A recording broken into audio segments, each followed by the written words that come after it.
মাত্র franchise টি-20 tournament. পুরনো বিতর্ক ছেড়ে এবারের আসরকে ঘিরে নতুনভাবে পরিকল্পনা করছিল বিসিবি।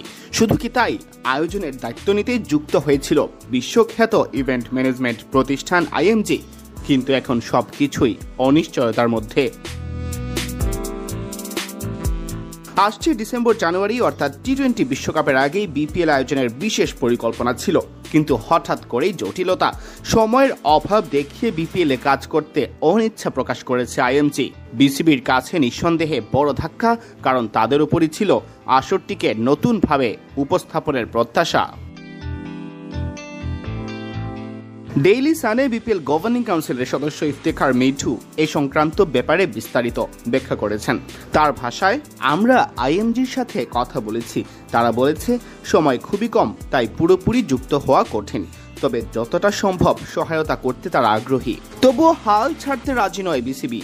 বোর্ডের এই গুরুত্বপূর্ণ কর্মকর্তার ভাষায়, আমরা বিপিএল বাতিল করতে পারি না, এটা আয়োজন করতেই হবে, না করলে আগামী বছর আরও বড় সমস্যা তৈরি হবে।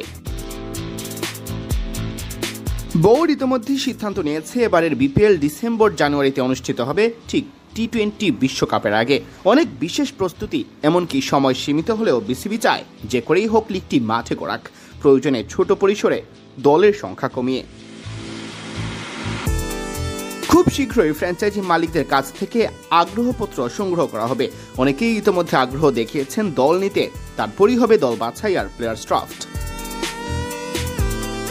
গত আসরে ম্যাচ ফিক্সিং এর অভিযোগে লিগের ভাবমূর্তি কিছুটা ক্ষতিগ্রস্ত হয়েছিল, তাই এবার বিসিবির লক্ষ্য একটি পরিষ্কার আর নির্ভুল বিপিএল আয়োজন। এজন্যই আনা হয়েছে অ্যালেক্স মার্শেলকে, যিনি শুধুমাত্র অ্যান্টি করাপশন ইউনিটের কার্যক্রমই তদারকি করবেন।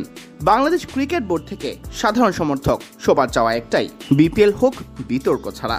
মিঠু বলেন, আমরা চাই এবার এমন একটা বিপিএল হোক যেখানে কোনো বিতর্ক থাকবে না, শুধু থাকবে ক্রিকেটের উত্তেজনা। কনমেবল অঞ্চলের দেশ হওয়ায় মাসখানেক আগেই ভেনিজুয়েলার মুখোমুখি হয়েছিল আর্জেন্টিনা, যে ম্যাচে লিওনেল মেসির জোড়া গোলে 3-0 গোলের জয় পেয়েছিল আলবিসেলেস্তেরা। তবে কোচ লিওনেল স্ক্যালোনি আগেই বার্তা দিয়ে রেখেছিলেন সুপারস্টার লিওনেল মেসিকে বিশ্রাম দেবেন এই ম্যাচে। আর্জেন্টিন সুপারস্টার ম্যাচ না খেললেও ঠিকই পরিবার সহ ছিলেন মাঠে, উপভোগ করেছেন সতীর্থদের পারফরমেন্স।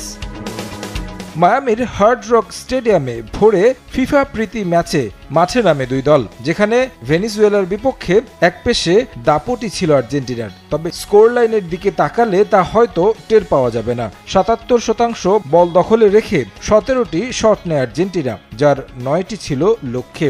অন্যদিকে ভেনেজুয়েলার নেয়া 5 শটের একটিও ছিল না লক্ষ্যে। মেসিকে বিশ্রামে রেখে তরুণ ফুটবলারদের পরখ করে দেখেন বিশ্ব চ্যাম্পিয়ন কোচ। ভেনেজুয়েলার গোলরক্ষক হোসে কন্ত্রেরাসের দুর্দান্ত সব সেভের কারণে বারবার হতাশ হতে হয়েছে প্রতিপক্ষকে। তিনি অন্তত 10টি শট ঠেকিয়েছেন। ম্যাচের 29 মিনিটে সুবর্ণ সুযোগ পেয়েছিল ভেনেজুয়েলা। মেন্দোজার বাড়ানো ক্রস লক্ষ্যেই রাখতে পারেননি সতীর্থ, সুযোগ বঞ্চিত হয় এগিয়ে যাওয়ার। এরপর কাউন্টার অ্যাটাকে যায় আর্জেন্টিনা। আলভারেজ ও লাউতারোর সহযোগিতায় স্কোর করেন লো সেলসো। 31 মিনিটে এগিয়ে যাওয়া আর্জেন্টিনা মিনিট 10 পরই ব্যবধান বাড়াতে পারত, কিন্তু 3 ডিফেন্ডারকে কাটিয়ে দুবার শট নিলেও লাউতারো পরাস্ত হন গোলরক্ষকের কাছে। টানা প্রচেষ্টা অব্যাহত রেখেও ব্যবধান বাড়েনি আর্জেন্টিনার। সতীর্থদের গোল মিসের মহড়া গ্যালারিতে বসে দেখেছেন মেসি। অভিজ্ঞতার অভাব ভালোভাবেই টের পাওয়া গেছে এই ম্যাচে। ফলে 1-0 গোলের জয় নিয়েই মাঠ ছাড়ে স্ক্যালোনি শিষ্যরা।